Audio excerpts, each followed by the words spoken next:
for some guidance on how we encourage politicians to push this agenda, and which essentially says their constituents are getting charged double, triple. Because, Mr. Vipond, just because, and for the record, I'm a big advocate for doing that, and I just don't see it working well because of the short-term interests.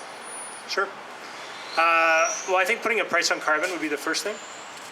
You put a price on carbon, you price that externality into everything you do, and suddenly every decision you make, whether it's filling up at the gas station, deciding to bike versus drive, decide to take transit versus drive, what appliances you purchase, I think, and this is totally aside from the coal question, although it would influence the coal question as well, because if you price the carbon going into the atmosphere, that would also influence those decisions. So that would be probably the most elegant way of doing it. If you want to talk strictly about energy efficiency, I heard a great idea a number of years ago, and I really love it. So the average household in Alberta uses 700 kilowatt hours a month. That's how much on average you use.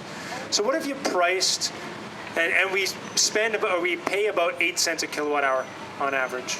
But what if you priced the first 500 kilowatt hours at 5 cents a kilowatt hour, and then the average from 500 to 1,000 at the average, which is 8 cents a kilowatt hour, and then everything above 1,000 cents a kilowatt hour pays more. That's actually what they do in California. And what that does, and Medicine Hat, thank you, Roger. What that does is it incentivizes you to use less. And also the nice thing is those people that are affected by energy poverty actually are paying less as well. And it's really the big users that are paying more. So that's a very elegant way that basically you make it revenue neutral. So the power companies are still getting the same amount of money. It costs very little to administer because you just put it on the bill. And there's no political risk because nobody's really getting hurt by this. You're just incentivizing good behavior.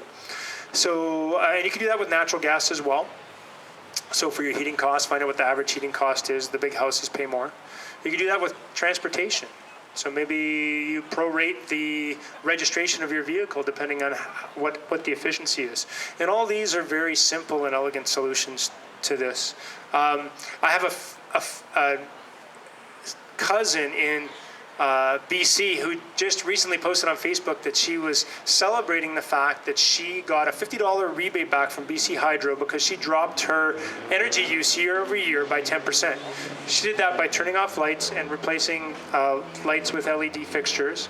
And so she gets to be proud of the fact that she's improved her energy efficiency. She gets $50 back. She pays 10% less than her power bills going forward, and she gets to celebrate it on Facebook. And so, these are simple solutions that really have no political cost or even financial cost. So why aren't we doing this here in Alberta? Why are we the only jurisdiction in North America without this? Michelle's itching here, so I'm going to let her respond. Thank you.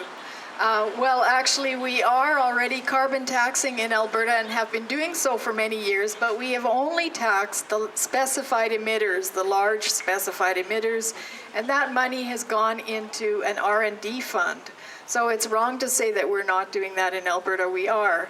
And one of the things I wanted to comment on in the earlier question about, and the earlier comments about, well, why don't we just tax the externalities, tax all of them?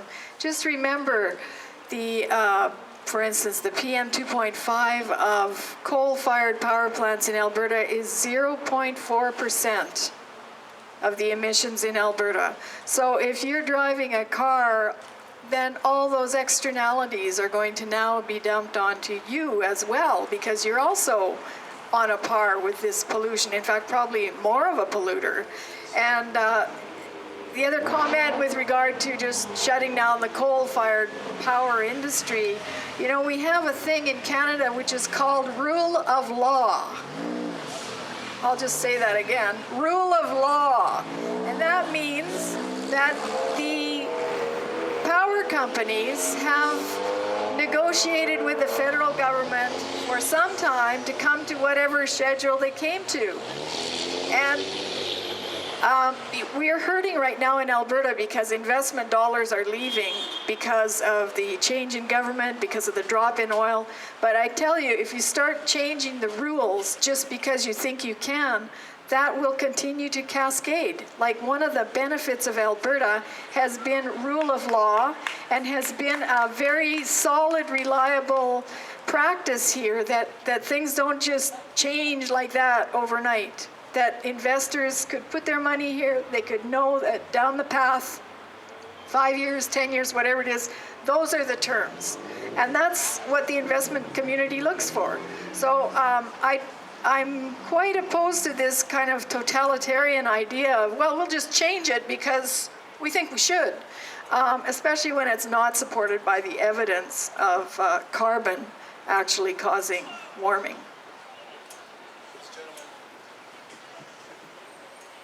Oh, while Sandy's walking up, I'm going to say two quick things. We've known about the carbon crisis since at least the mid-1980s. Margaret Thatcher was one of the big advocates for dealing with the carbon crisis in 1989. And so this is not some surprise coming out of the blue problem. When Genesee 3 and Keephills 3 were built in 2006 and 2011, everybody knew about the public health effects of coal and the carbon crisis. So they made a bet, an investment bet, that nobody was going to deal with this. And I think they bet wrong. I'm just going to say quickly about carbon pricing, because I think it's important to acknowledge that we did have the first carbon price in North America. That carbon is effectively priced at 92 cents per ton of carbon, and brings in about $40 million into that R&D fund that you mentioned a year, and that's here in Alberta. In BC, they price carbon at $30 a ton, and it brings $1.2 billion a year. Which do you think is more effective? Thank you, speakers, and thank you, Speakers Corner, for the opportunity here. I don't really have a question, more of a comment, and my heart, I have to go with the science. The best science that we have says we need to move away from fossil fuel as quickly as possible to have a livable future for our children and grandchildren. And so I think it's time for us to work together to make that happen, and we certainly can. And there's opportunity, jobs, lots of opportunity to make that happen. So let's get that done.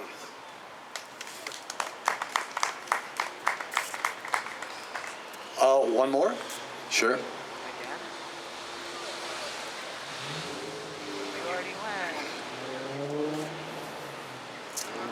In November of 2013, Admiral Samuel Locklear was in Boston. He's in charge of Pacific forces in the U.S. Navy.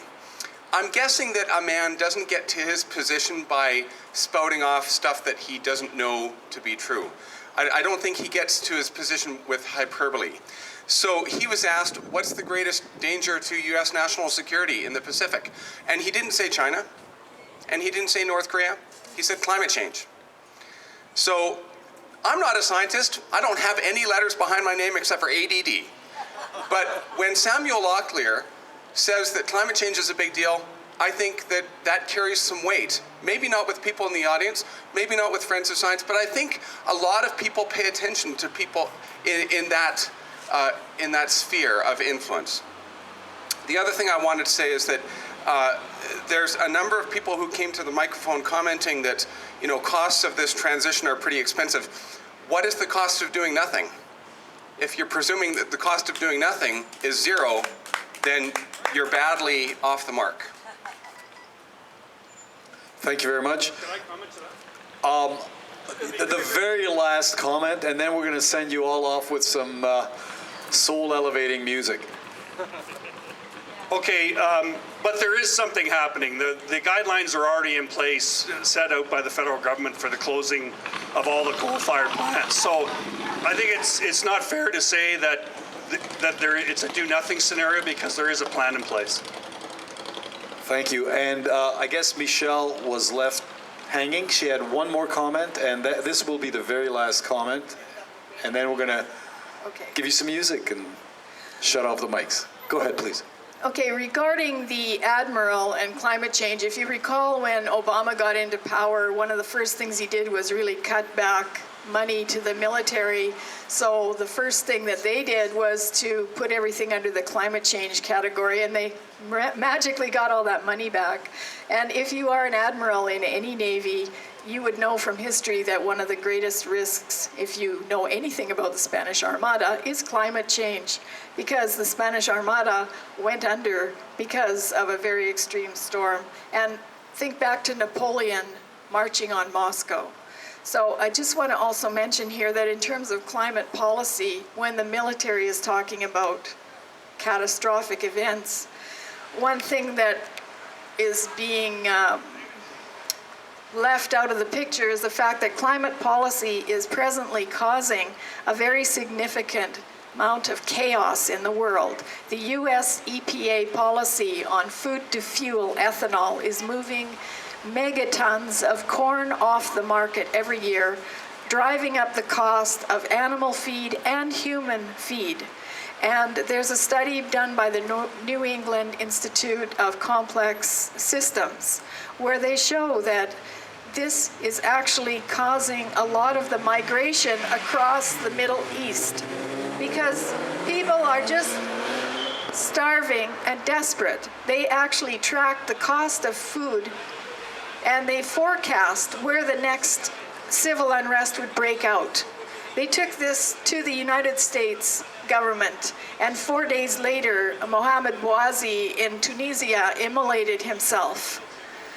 Not because he wanted democracy in an Arab Spring, but because he was starving and unemployed. So we have these millions of migrants now advancing on Europe, and that's largely because of a climate policy in the US, the food to fuel ethanol policy, which is also destroying rivers and land and making a few corn farmers rich and actually not netting any fuel whatsoever. It's a tragedy. Okay, well, thank you, speakers. Thank you, audience. Before we wind up, there's just something else I want to say. We strive to bring you the most stimulating and topical debates that we can. And for that, we reach out to you. If you have any ideas that you'd like to see debated, topics, please come forward. We're always begging for input. She isn't, I do. The other thing is that, is anyone here not familiar with the Meetup internet site? So this is really cool. Who here is not familiar with Meetup? Okay, well then I must mention it. So there's this internet service which operates through about 197,000 cities on the planet, servicing around 600,000 organizations. And basically what it is it's a really efficient way for organizations to let their members know what's going on and when. So for example, every week, we are members of the Meetup group, and every week we announce what's coming next. So if you're interested, some topics we'll introduce, some won't. But if you chose to sign up with the Meetup site, you'd always be notified of what's upcoming each and every time. No one will ever call you, no one will ever harass you, but that's one way of keeping in touch with us. So I want to tell you about that, and I'd like you to come forward with ideas for topics, should you have any. Thank you so much. Aaliyah, did you want to say something? Yeah. I want to thank everyone for being here today. As Gabor mentioned, we have Speakers Corner website. We also have a Facebook page for Speakers Corner Calgary. You can find us under that name on both. We do post the video. Our videographer, as most who are regular here know, is not with us today, but we are thankful that we do have somebody recording for us, and we will be posting it as normal. Next week, the debate will be it resolved, ridiculing religion and the religious practices of others should be against the law. And we have two very unique and extremely different speakers. One is an international traveler who speaks on interfaith and religious bindings. And the other one is Dr. Robo Ninja. The name says it all. So we're asking you, please come join us next week. We're here every Sunday at 1:30. And thank you for coming. And we're going to put a few tunes on while we tear down. If anyone would like information on our sites, we do have something in writing if you'd like to come up and talk to us. And we do not beg for topics. There's so much going on in the world, but we do love people's input. We're also going to be holding a meet and greet for everyone who is interested in Speaker's Corner, who's come down, or who has ideas. So that will be announced. It will probably be in September. Thank you all, folks. And thank you to our lovely audience here who is helping us tear down.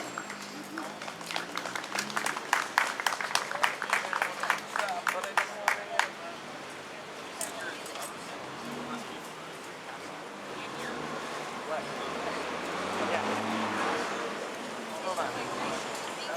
Put on some music.